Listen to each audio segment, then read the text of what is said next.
What's up, barbecue fans? My name's Jake, and today we're taking our first look at the Chefstemp Protemp Plus. It is their entry to the wireless market, and today we're doing a little bit of an unboxing. We're going to go through some of the features, specs of it. I'm going to download the app, set it up. I have not unboxed this yet, and of course, I'm going to do my first cook with it. So, what is this guy? This is their first wireless thermometer. If we take a look inside here, we have our instruction manual here, and then we have that guy, a charger, some markers for your temperature probes, and then some color guides so you can remember what probe's which, all stuff that I never use. But we'll put these aside and have a look. So this charges USB with USB-C. So we have an input here for charging, and then on the other side we have an output. So this will last 80 hours when it's fully charged, but what the output for is if you have another device you want to charge, maybe it's your phone or something, maybe you're listening to some music out there and you've got a speaker, you want to charge it up, you can actually charge through this. That's what that's for. Take off this plastic. We've got our probe. So like all wireless probes, we've got a sensor in the middle, and then we've got an ambient sensor here. Now this ambient sensor is coated with zirconium metal, and it withstands high temperatures up to 400 Celsius or 752 Fahrenheit. So the great thing here is that you can sear this and you're not going to hurt it. It is fairly light. They also have a miniature probe available, so you can get a smaller one if you're doing some smaller pieces of meat and the large probe doesn't really make sense. This is perfect for a steak or a roast, but maybe a chicken breast or ribs or something like that. A little bit smaller piece of meat, you want a mini probe. You can get those currently. I think that they're 49 bucks for 2 more probes. Speaking of which, we do charge our probe right like so, right? But on the back side, we also open up and we can charge 2 more probes. Doesn't matter if they're the standard size or the mini size, but you just put them in here and they charge. So as you can see in here, we've got 4 magnets. So the back is magnetized. You can stick it to your fridge, smoker, grill table, whatever you want. Or of course, it will stand up on its own. And what do we got to do here? I guess we probably got to get an app first. Dun, dun, dun, dun. Just for reference, I did plug it in last night to charge it real quick, but that's all I've done with it. So, dun, dun, dun, dun. What's the app? Download the Chefstemp app. So let's go get that guy. So we'll get our app here. And we'll open. We have to allow it. You have to allow your Bluetooth and so it can alert you, right? So I'm going to sign up here real quick. I don't know. I'm going to put a temporary password in here. Testing. Exclamation mark. Get code. So we'll get a code here.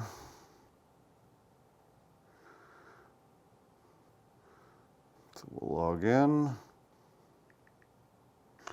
Continue. We're going to power this guy on. There we go. Continue.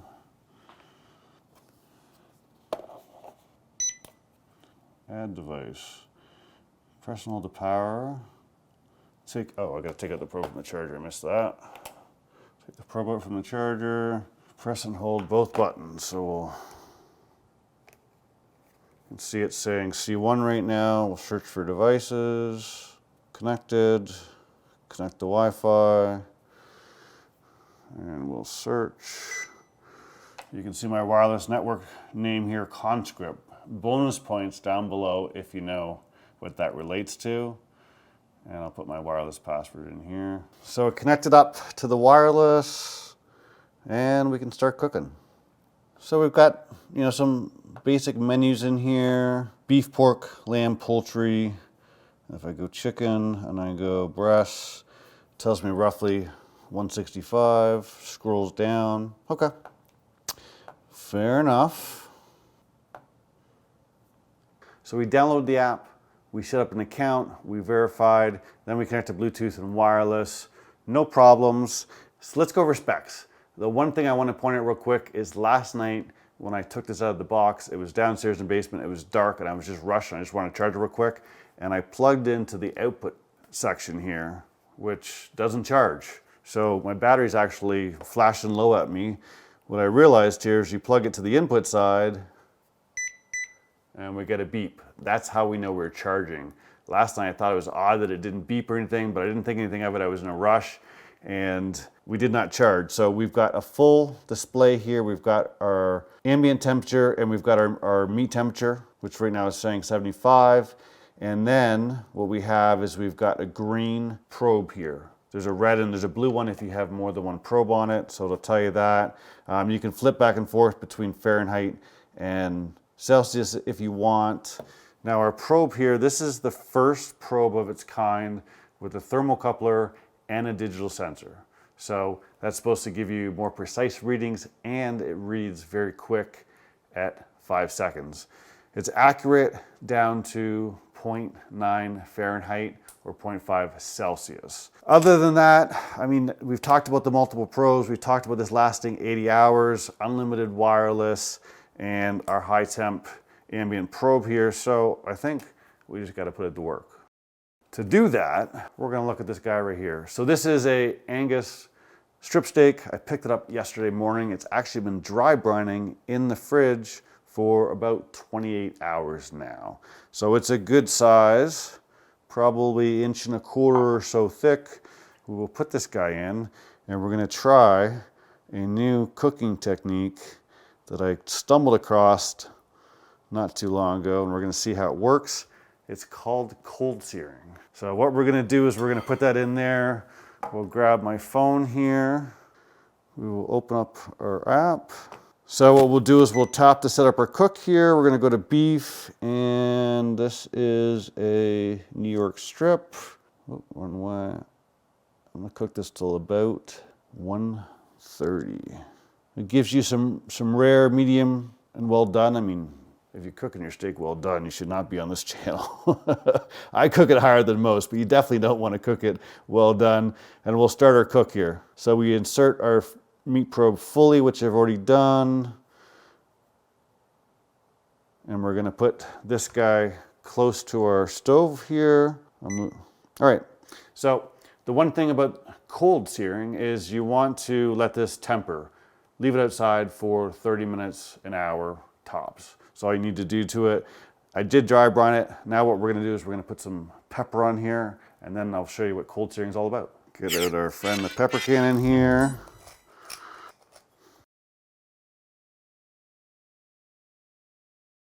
Just so I don't have to wash my hands here, we're going to pat that in there. We'll flip this guy over. Now the big thing with a cold sear is you can salt it the same day, but you want to be at least an hour before you cook it, and then you need to pat it dry. You do not want any moisture whatsoever on your steak if you're going to do a cold sear here, but since this is dry brined, it is nice and dry. Let me bring you over to the stove, and I'll show you what cold searing is all about. So cold searing, we have a pan here that's completely cold to the touch. This is Hexclad pan. I just bought, I've been trying them out a little bit. The one thing about these guys is they get ridiculously hot quick. So normally if you have an inexpensive pan, you're gonna go to a high. For this guy, I know that a medium is more than enough. So we'll turn this guy on, and I'm just gonna put my steak right in the middle. Cold, make sure it's all touches. Notice there's no sizzle because it's cold, and we're gonna go exactly 2 minutes. Now the one thing that's gonna happen here is we're not gonna be able to take advantage of the ambient sensor, unfortunately, because we're inside and we're doing it in a cold sear, but I'm curious to see how well it does at hitting that steak temperature. When we get to the end of this, I'll tell you why and show you why we do a cold sear. Unfortunately, it's raining outside, so I was supposed to cook this steak outside and can't. So as you can hear, within 1 minute and 30 seconds, we're just getting a little bit of sear. And what's gonna happen here is we're gonna start to render out that fat. So it's been exactly 2 minutes here. Not too impressive, huh? What we're gonna do here is we're gonna build layers, and we're gonna get a nice brown by the time we're done. 2 minutes again. So we're coming up to 2 minutes on the other side here, and we'll give this a turn. So you can see a little bit of color there. Now we're just gonna build up layers of sear to really fill out the color. Now, after you do 2 flips, you wanna turn it down even more. You should hear just a nice gentle simmer, right? This is a thick steak. It's gonna take a bunch of flips to get to the end, but when we're done, we're gonna end up with a super even cooked steak. And because we're doing it at a low temperature, there's not all that splatter that you typically have when you're cooking steak inside. So what I'm gonna do now is I'm gonna keep turning this every 2 minutes, and I'll show you when it's done. As you can see right now in our base, we're already up to 69 degrees, so we're starting to come up the temperature a little bit. We'll keep going until we're done. And just to point out real quick, one of the things I noticed that now that it's running, you can see your current temperature, you can see your ambient temperature, and you can see your target temperature there. So you got everything you need right there if you don't have the app handy. So here we are, about 14 minutes in. You can see we're building up some nice crust there. If we look at our app here, we're 117. It is giving me an ambient temperature reading of 167, and it's telling me we've got 5 minutes left. All right, so now we're saying that we're at the temperature, we hit our desired temperature. What I'm gonna do is I'm just gonna render out some of this fat real quick, where we have our phone beeping at us and our base. So I'm gonna render this out for a minute and then we'll pull it off and rest it. So it's been 10 minutes.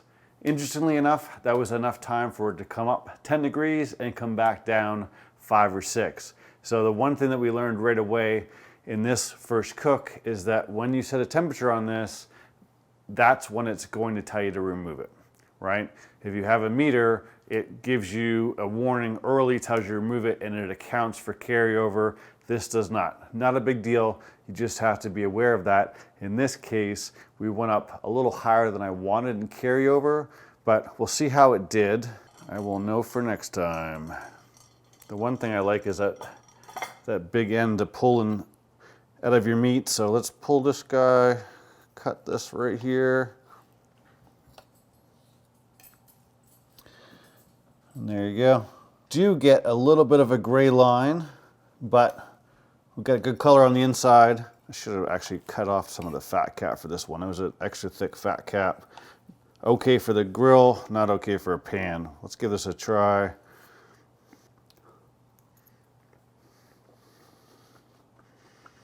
Good steak for being inside. As I said, it hit closer to 144 in our carryover and then came back down to 136. So definitely a little bit more than we wanted to. So for our first cook, not too bad. Unfortunately, we overcooked a little bit here. I waited until the alarm went off. I wasn't sure what was gonna happen, and it was 1:30, and I still wanted to try and render out some of the fat on the one side. So this went up to about 134 and then carried to 144.